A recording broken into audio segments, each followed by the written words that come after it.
This story does not begin with a murder investigation. It begins with a burglary.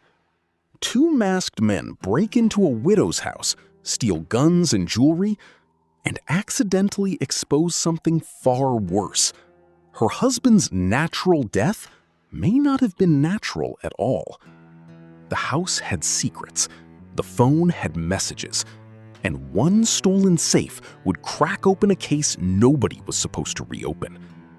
Stay until the end, because the burglary is only the first lie. Like, subscribe, and share. What city are you watching from? Drop it in the comments.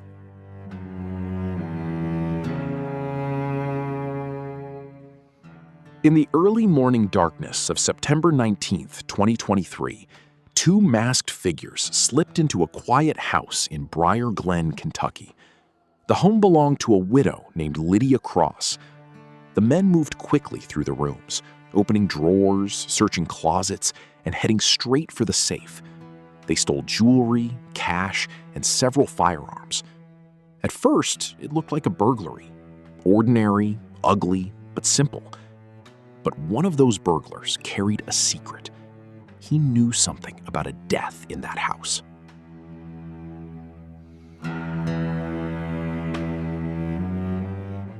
Nearly a year earlier, Lydia's husband, Warren Cross, had died inside that same home. He was 52.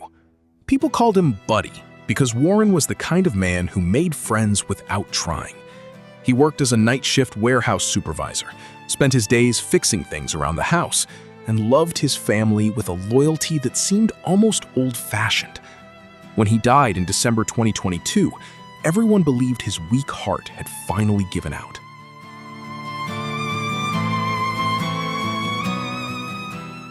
Warren did have health problems. He had diabetes, chronic pain, and a heart condition doctors had been watching. So when Lydia called emergency services and said her husband was lying unresponsive on the bedroom floor, nobody immediately thought murder. She sounded panicked. She said she worked from home and had gone to check on him because he had been sick.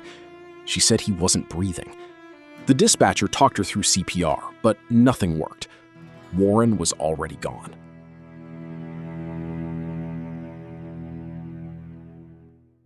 His death landed just before Christmas, and it crushed the family. Warren left behind Lydia, his stepdaughter Tessa Grant, and two little step-granddaughters who had spent time in his home. The local police looked into it, but everything seemed routine.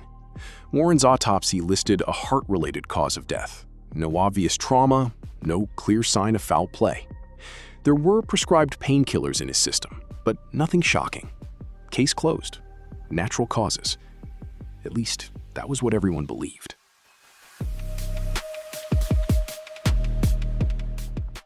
Then came the burglary. Lydia was out of state visiting her parents when her new security system alerted her phone. She opened the app and saw strangers moving through her home. One wore a mask, the other did not. They went to the safe like they knew where it was. Lydia watched them take guns, jewelry, and other valuables. Terrified, she called the police from hundreds of miles away. And that burglary, strange as it sounds, became the door to Warren's real story.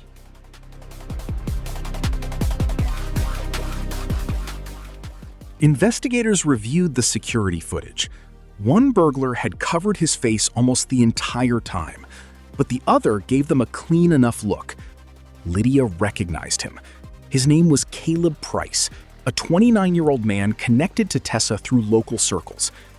By the next morning, detectives were at Caleb's door. At first, he denied everything. He claimed he had no car, he claimed someone had stolen it, he acted confused, offended, almost bored. But the video did not care about his performance.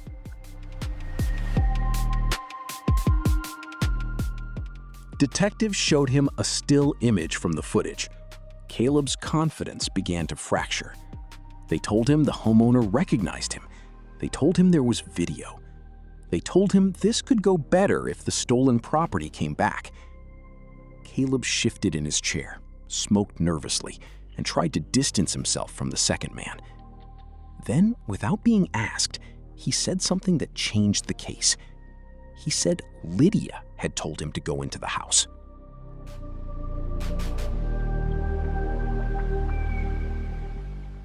According to Caleb, Lydia had given him the address, the safe code, and instructions. She allegedly told him to take items from the safe because Warren's relatives were trying to claim them. Caleb said she offered him money. But then he went further. He told detectives Lydia was dangerous. He said Warren's death had not been natural. He claimed Lydia had once said she had to take care of him. Suddenly, a burglary interview became a possible murder investigation.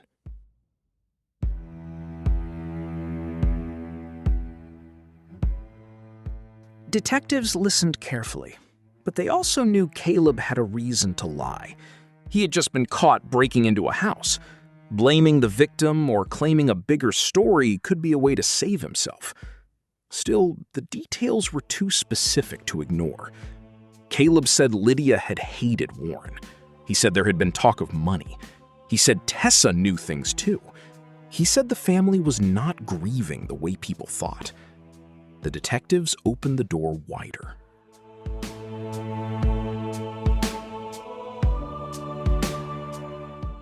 Caleb's story kept changing. First, he blamed Lydia. Then he said Tessa had arranged the burglary. Then he admitted the masked accomplice was someone he knew, Nolan Pierce, 28, a local friend with a criminal record. But one part of Caleb's story stayed consistent. Warren Cross, he insisted, had not simply died. Caleb said someone had put something in Warren's drink before he collapsed. And once detectives heard that, they could not unhear it.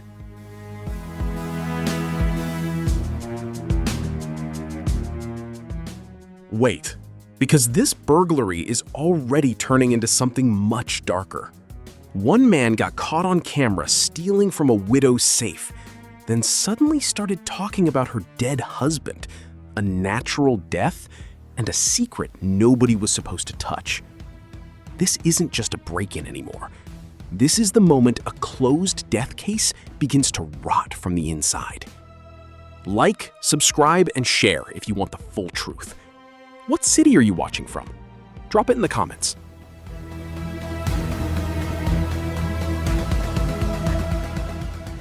The drink story was disturbing.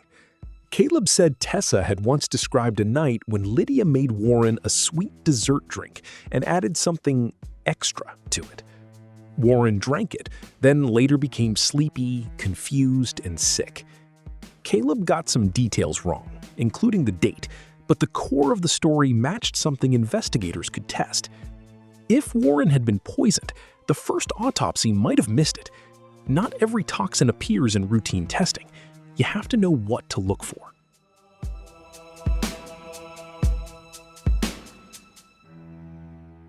Detectives brought Lydia in on September 20th, one day after the burglary. They began with the break-in, the stolen items, the safe code, and the security cameras. Lydia acted frightened and confused. She said she had installed the cameras because she felt uneasy leaving her cats alone. She said she never expected to catch anyone breaking in. But before she left, detectives asked about Warren's death. Lydia denied doing anything. Then they asked for permission to download her phone. She agreed.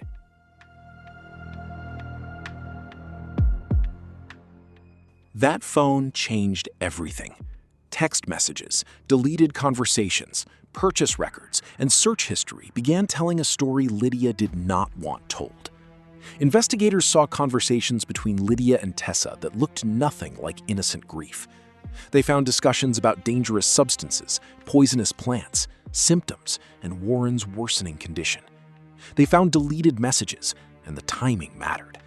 Lydia had deleted conversations after the burglary, while police were already circling the house.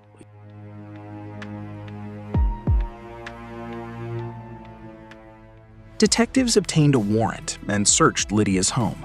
They took electronic devices, documents, and anything that might explain what had happened before Warren died. When they brought Lydia back for another interview, they showed her some of the messages. She had an excuse for everything. A purchase was misunderstood. A phrase was a joke. A question about a toxin was curiosity. A deleted conversation meant nothing. But the messages kept stacking up, and every excuse made the picture darker.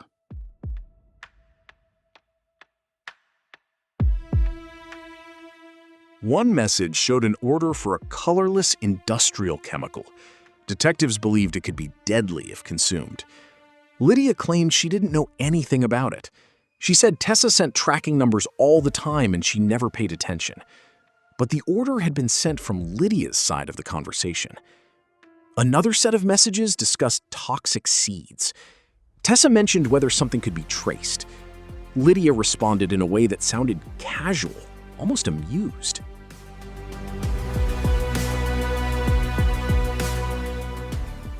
The dates were chilling. After one discussion about a toxic plant, Warren went to the hospital with symptoms that doctors misread as ordinary illness. He had stomach pain, diarrhea, weakness, and other problems that could look like several medical conditions. Because Warren already had diabetes and other health issues, emergency staff treated what seemed most likely. Nobody thought his wife and stepdaughter might be slowly poisoning him. So Warren went home, and the attempts continued.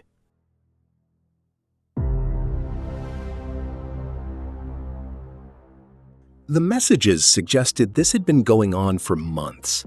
There were discussions about different substances, different plants, and different ways Warren kept getting sick, but surviving. Lydia complained that she could not sleep peacefully. She wrote that she needed this to be over. Tessa responded as if she understood exactly what this meant. They talked about him hanging on, about how long it was taking, about trying something else if one attempt failed.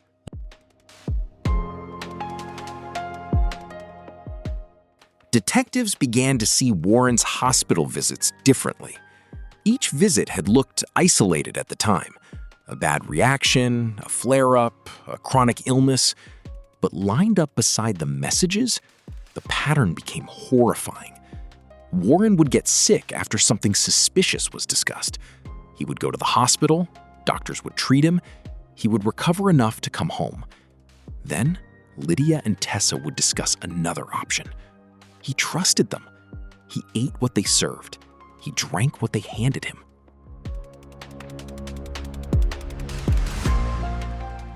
Warren had no idea. People who knew him described him as generous, hardworking, and gentle. He had welcomed Tessa and her children into the house. He liked being a step-grandfather. He liked spending time with Lydia. He came home from work tired and still stopped to buy fuel for the stove so the house would stay warm. He thought he was providing for a family. He did not know that family was discussing his decline in text messages.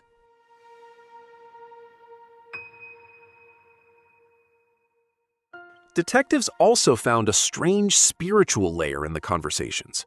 Lydia and Tessa talked about Warren having dark energy. They referred to something inside him as it. They discussed demons, cleansing, candles, herbs, and the idea that Warren was somehow spiritually dangerous to the household. Lydia later claimed she never believed any of that and only humored Tessa. But the messages suggested the two women had built a shared language around Warren as something that needed to be removed.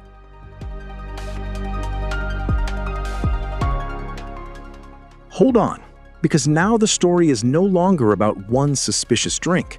The messages show something worse: repeated attempts, strange substances, hospital visits, and two people talking about Warren's suffering like they were waiting for a plan to finally work. He trusted the people in his own home, while they may have been slowly turning that home into a trap. Like, subscribe, and share to keep following the case. Where are you watching from? Comment your city below.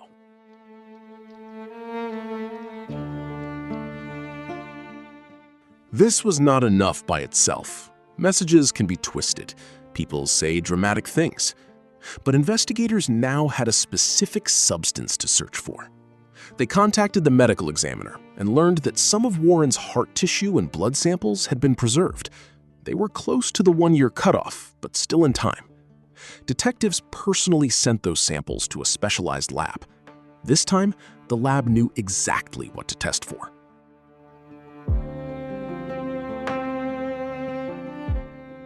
The result came back and broke the old story apart. Warren Cross had a toxic industrial compound in his system when he died. The lab findings showed that his death was not merely a heart condition. The poison had killed him.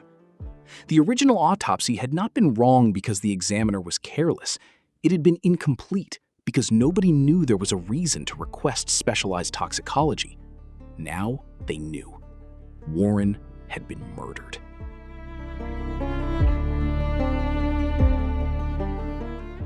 Detectives pressed Lydia harder. They showed her the messages. They showed her the timeline. They showed her the orders. Lydia kept denying involvement. She tried to shift blame toward Tessa. She suggested her daughter had been troubled, dishonest, and possibly responsible. Investigators let her talk because sometimes suspects reveal more while blaming someone else. Lydia said Tessa had betrayed her. She said Tessa had probably arranged the burglary. She said she had no part in Warren's death.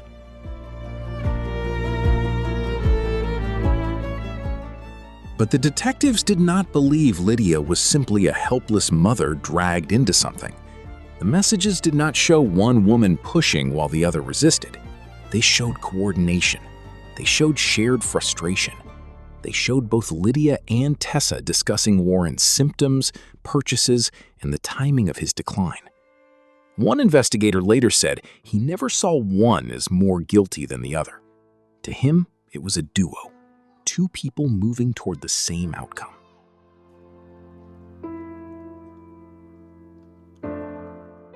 Motive came next. Warren had life insurance and property. He owned guns, a truck, a motorcycle, and a house with value. Tessa and Lydia had discussed money. They had discussed what things might be worth. Tessa seemed to believe she was owed something. After Warren died, money did come into Lydia's hands, though not as much as some might imagine. Still, greed does not always need millions. Sometimes people destroy lives for far less.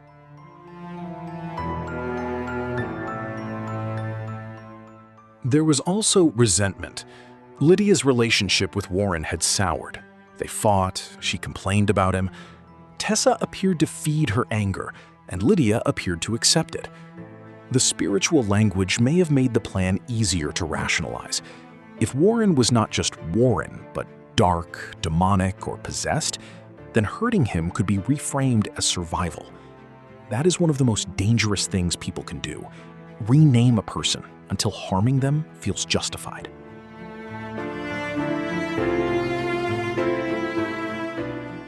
After Lydia's second interview, she left the police department under a cloud. She had not been arrested yet, but she knew the evidence was closing in. That same evening, Lydia died by suicide. Her death created a major problem for investigators. They still needed to question Tessa, and now one suspect was gone forever. If Tessa learned her mother was dead before the interview, she might place everything on Lydia. Detectives had to decide whether to tell her first or question her first.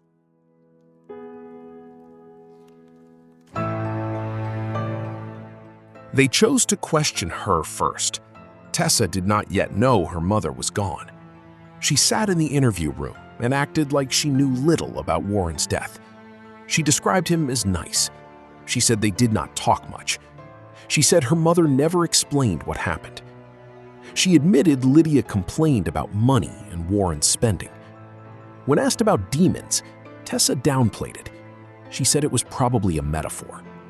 But the texts said otherwise.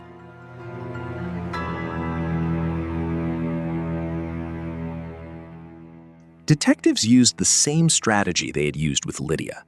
They suggested maybe Lydia had dragged Tessa into something. Tessa grabbed that idea immediately. She said Lydia always pulled her into things. She said she had spent her life doing whatever her mother asked. That response stood out. Tessa was shaping herself as passive, obedient, almost trapped. But the messages showed her suggesting options, sending links, and discussing what to do if one attempt failed.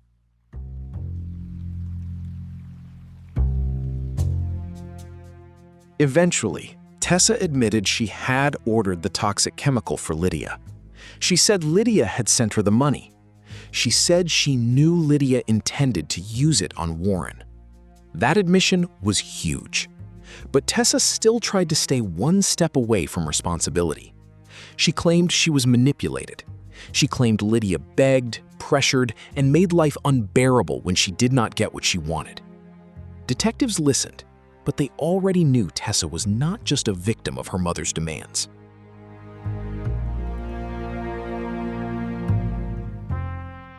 This is where everything starts closing in. The phone messages, the deleted texts, the orders, the preserved tissue. Piece by piece, the natural death story is falling apart. And now Tessa's trying to make herself look like a victim. But the evidence is starting to tell a very different story. Don't leave now, because what happens after the interrogation gets even darker. Like, subscribe, and share for more chilling stories. What city are you watching from? Drop it in the comments.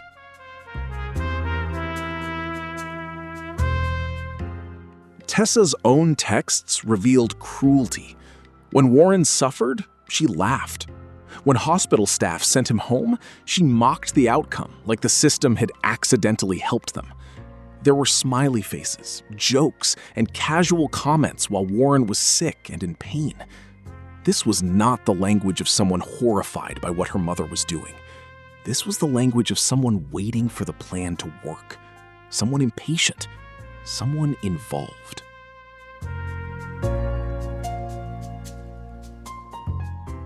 Detectives also learned that Tessa had her own financial expectations. She and Lydia had looked into the value of Warren's property. They had talked about guns, vehicles, and the house. When Lydia did not give Tessa what she believed she was owed, Tessa became angry. She later sent Caleb a link to Warren's obituary and wrote that Lydia owed her. That message made the burglary look less like Lydia's plan and more like Tessa trying to collect what she thought she deserved.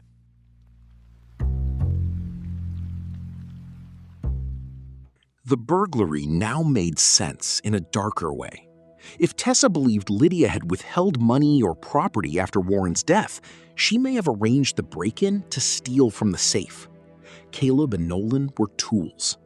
The security footage that was supposed to expose a burglary instead exposed the hidden murder behind it. If Tessa had not become greedy, Warren's poisoning might never have been discovered. The burglars did not just steal from the house. They accidentally opened its grave.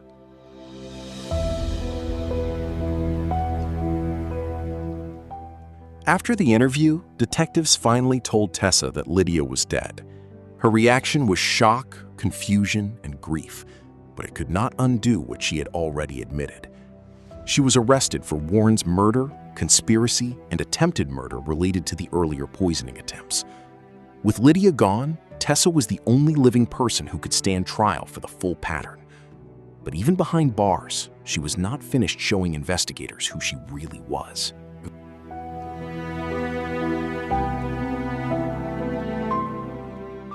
Months later, investigators were contacted by one of Tessa's fellow inmates. The inmate said Tessa had written a letter she wanted smuggled out. In that letter, Tessa referred to a prayer list, but according to the inmate, it was not a prayer list. It was a hit list. The names included people connected to the burglary in the case. Tessa allegedly wanted witnesses eliminated. Investigators arranged for the inmate to record conversations with her.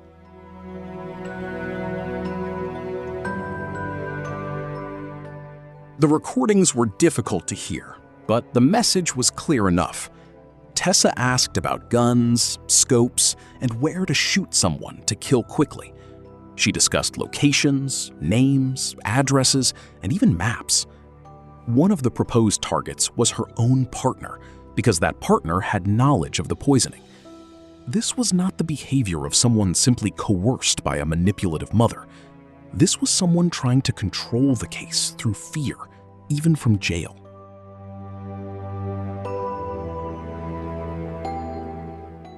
That jailhouse plot changed how people saw Tessa. The passive daughter story collapsed. A person frightened into obedience does not usually plan witness killings from behind bars. A person who wants silence does. Investigators believe Tessa was dangerous, calculating, and capable of repeating the pattern. One detective later said he believed Lydia and Tessa may have done similar things before. Other men connected to them had died of heart-related causes. Coincidence? Maybe. But after Warren, coincidence felt less comfortable.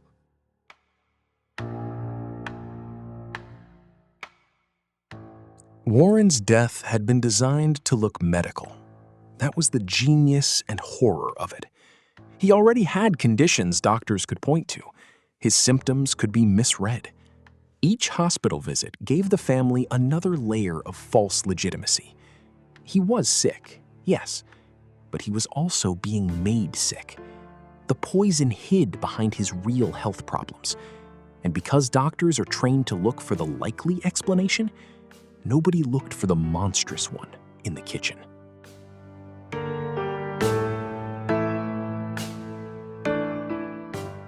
Eventually, Tessa pleaded guilty to high-level felony charges connected to conspiracy and attempted murder.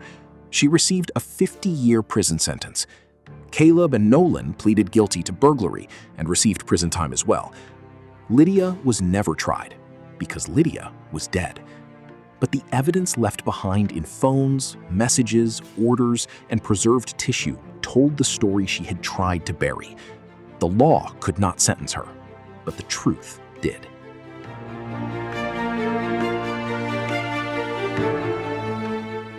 There was one final detail that felt almost impossible to believe.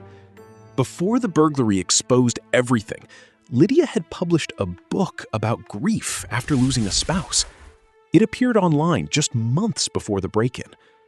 At first glance, it looked like a widow processing pain. But after the evidence came out, investigators saw it differently. It looked less like mourning and more like performance, another layer of cover, another attempt to profit from Warren, even after taking everything from him.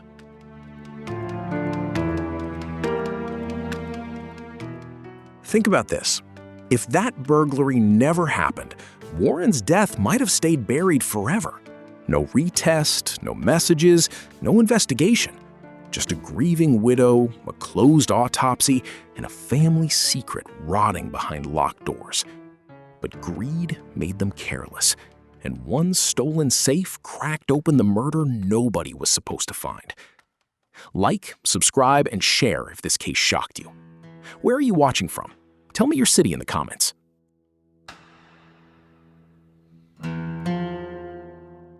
The book even contained the wrong date of Warren's death, which made investigators suspect it had been thrown together without real feeling. That detail stayed with them. Lydia had used Warren's life, his death, and even the image of widowhood. She had accepted sympathy while the truth sat in her deleted messages.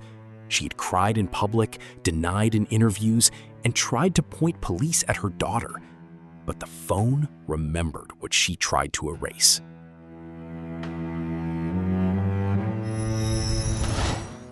And that is what makes this story so chilling. Warren was not rich. He was not powerful. He was not a villain. He worked every day. On the day he died, he worked, then stopped to pick up supplies to keep the house warm. He came home to people he believed loved him. He trusted his wife. He trusted his stepdaughter. He trusted the food and drinks in his own house. That trust is what made him vulnerable.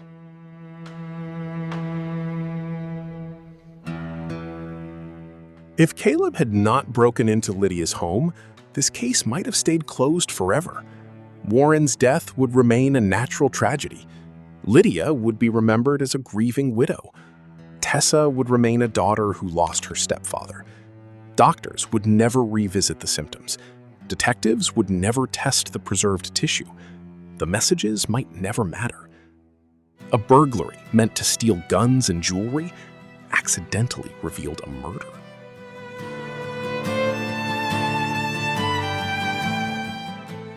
So the next time you hear that a case begins with something small, remember this one. A security camera, a safe code, a burglar who panicked, a confession that was half self-protection and half truth. One crime uncovered another. One greedy plan exposed a deeper one.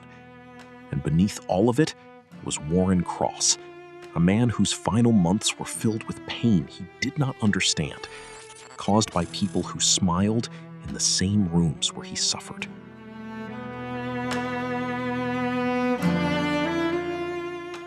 Warren deserved better than being reduced to a medical report. He deserved better than a family plotting around his symptoms. He deserved better than a widow writing about grief while hiding the truth.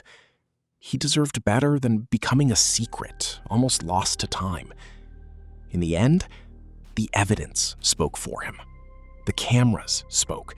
The messages spoke. The lab spoke. And the burglary that seemed like a random break-in became the reason the world finally learned what really happened.